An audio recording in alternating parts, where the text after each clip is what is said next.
But right now, we have Barry Nussbaum. He's a political analyst. Barry Nussbaum has been a former reporter for Politico. Oh, I'm sorry, beg your pardon, Barry. I'm reading somebody else's. You're editor-host of the Nussbaum Report. Barry, thanks for joining us here. Great to be with you, Doctor. So what, let's see, where should we start? Let's start with why Trump terrifies the Republican establishment. I think it's simple.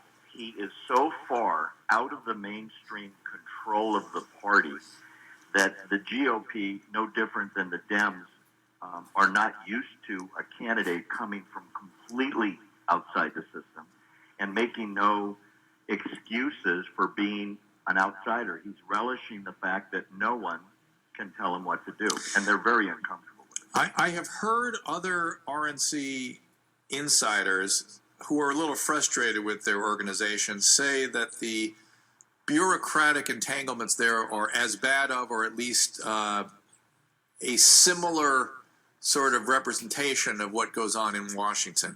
So isn't it, for all of us voters, a good thing that he's sort of shaking it up a little bit? I think it's not only a good thing, I think it's great for the people, the masses that are flocking to him, Dr. Drew, are enamored with the idea that he is completely disconnected from the system. And he brags about being in Washington and being beholden to no one, whether it's a special interest, a lobby group, the caucus, or the party management. So, for example, you see what's happened with the Iranian nuclear deal. Every single Democrat, with just a handful of exceptions, has lined up behind the president because that's what they're supposed to do as good Democrats. And that deal aside, which, by the way, I think it's a horrible deal, but that deal aside, people don't want to see that kind of politics. They want their elected officials, especially the boss, to do the right thing, not the party thing. And that's Trump's sole message.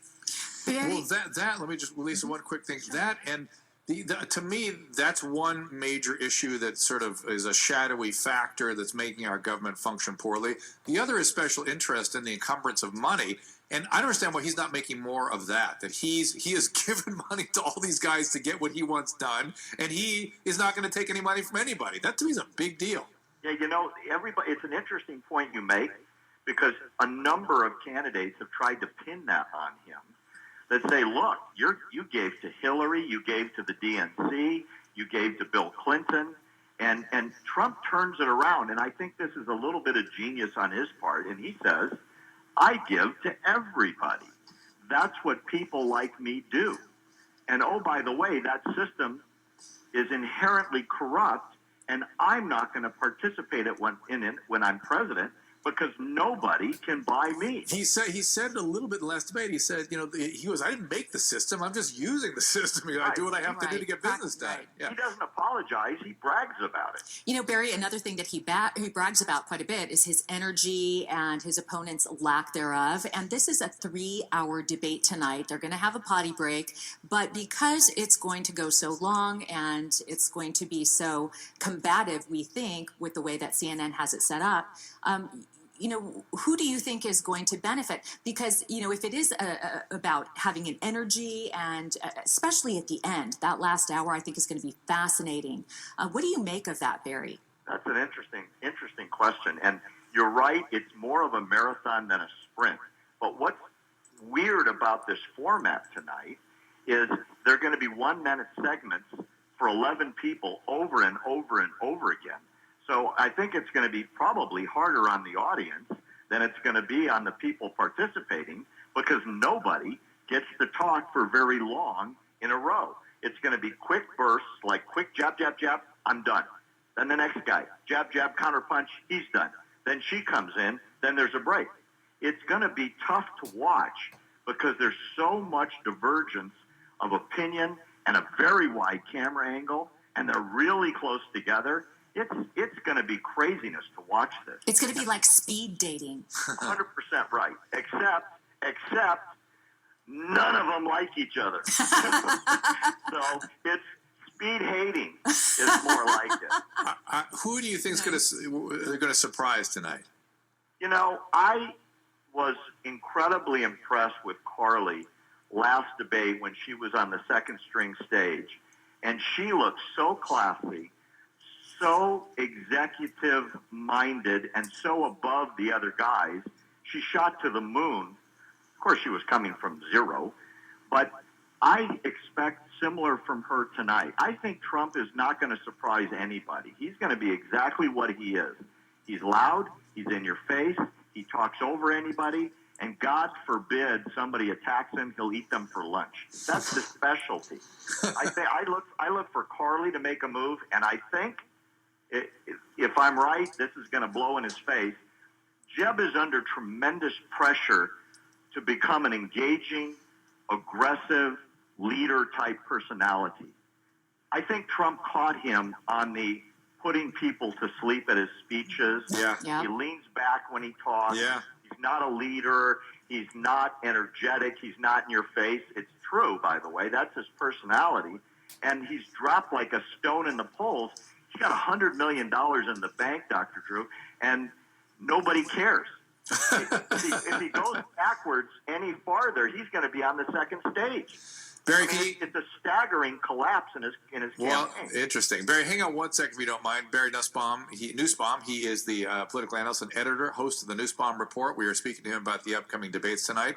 Lisa Guerrero in for Mike Cathwood. Our phone number is 800-222-5222. We're taking a little break now, just a quick break for traffic on the four as we need it most. It's Midday Live, Dr. Drew, Lisa Guerrero from Mike Cathwood. We're speaking to Barry Nussbaum. And Barry, I want to mine your wisdom. I feel like you've got a crystal ball. I don't know why I feel that way about you, but you'll be able to tell me, who is likely to come out with what kinds of surprises tonight. Like, I think Christie, he's got to have some stuff up his sleeve, no?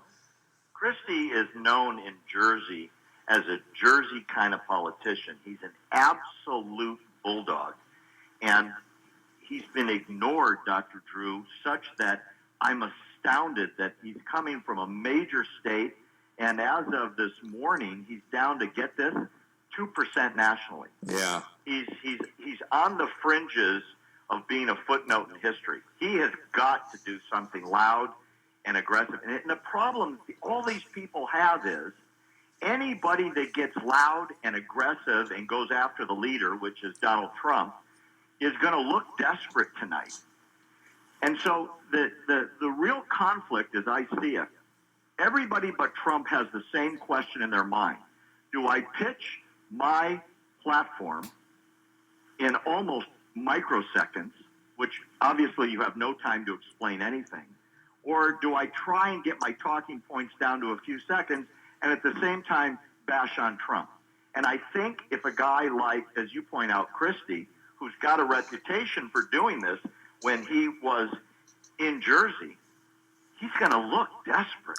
But I think, Barry, it's going to be an out-and-out brawl, I think. I think that's kind of the way CNN set it up, and I'm looking forward to the brawl. We're hoping. Yeah, and I think the brawlers are Trump, Christie. I think Rand Paul thinks he is going to look like he's going to be like tossed, thrown out of the ring like a WWE wrestling match.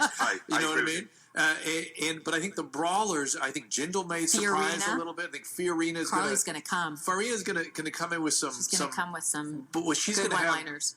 She's going to all of a sudden come in with some jabs that land. But I think the brawlers and the brawlers with sort of stamina are the ones that are going to be interesting anyway.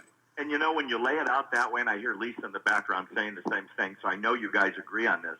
Let me ask you this question. When these guys go after each other, and I include in the group of guys Carly Fiorina, how good is Ben Carson going to look? Because the guy is cool as ice and doesn't get ruffled and doesn't get his blood pressure up. But Barry, he may look. I was just thinking about him. It's funny. Lisa's head went to him. I mean, it's because he was on the television screen a minute ago. But my head went to him immediately, which is I don't think a brawl is a good place for him. I agree. Yeah, I think he'll look cool, but I think he'll look icy, and I think it may not serve him. He's so uncomfortable being in that end of the pool. Yeah. That when his faith got questioned, and he responded gently and quietly, but I think rather directly. Yeah. He apologized the next day in case he offended anybody. Right. Listen, Yeah. he's a physician. I know exactly how that, as my own training and experience would affect me. I'm sure it affects him. You get confused a little bit sometimes when your expertise or your point of view is, and it's held from a place of deep experience, and you're offering it, and then people attack it. It gets a little confusing for us. Yeah, but you know what? I would counter that, if I may. The Paul family politicians are also doctors. Yeah. And they can be in your face. Yes. And very aggressive. I think they left the practice far enough in the past that they transitioned to politics. But again, he's another. Listen, I am so sympathetic of libertarians, and they make it unappealing to me.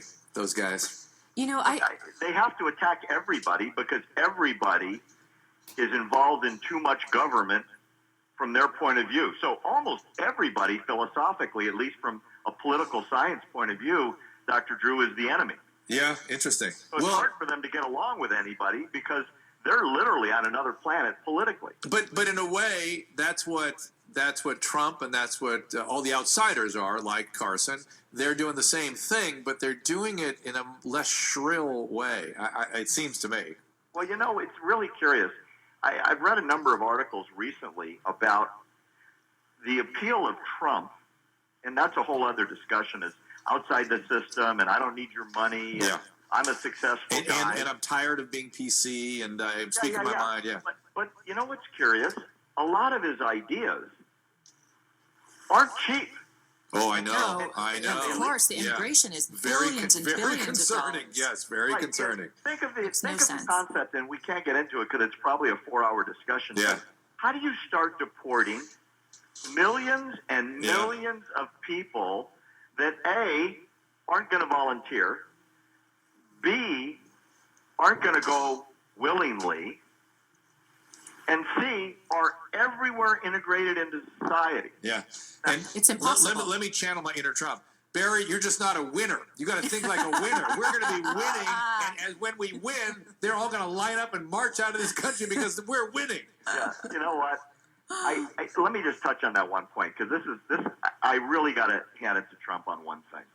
If you ask anybody, Democrat or Republican, who's active politically and has a sense of Americanism, whatever that means to them, most people are going to say America doesn't have the position it used to have in the world.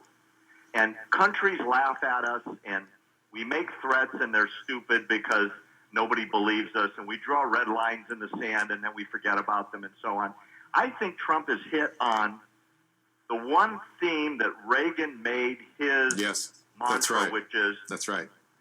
We are not the country we used to be. Yeah. And I'm going to make us great again. You know what? That almost is his entire campaign, because when you think about it, other than I'm going to build a wall and I'm going to send the bill to Mexico City, have you heard of a program that Trump has proposed that has anything like talking points and substantive issues and a budget and an accountant that told you what it's going to cost or how long it's going to take to implement or a tax proposal or anything? Or how many lives it would cost? Yeah. The other thing I'm waiting for is something that Jonathan Edwards used to galvanize Americans around, and Abraham Lincoln went for it too, which is a wrathful God, that we've been bad, and the wrathful God is going to extract his revenge if we don't get our act together. So maybe that will come yet. Barry, thank you so much. It was a pleasure to be with you. Really, where can people find you? Is there a website? Yeah, I can always send people to Barry Nussbaum Report, and then people get confused with the spelling. So we came up with findbarry.com. And that will take you there. Findbarry.com, and it's Barry with an A. Makes it very simple to find our various publications and what we're writing every day and the videos and so on. Great, it's a pleasure.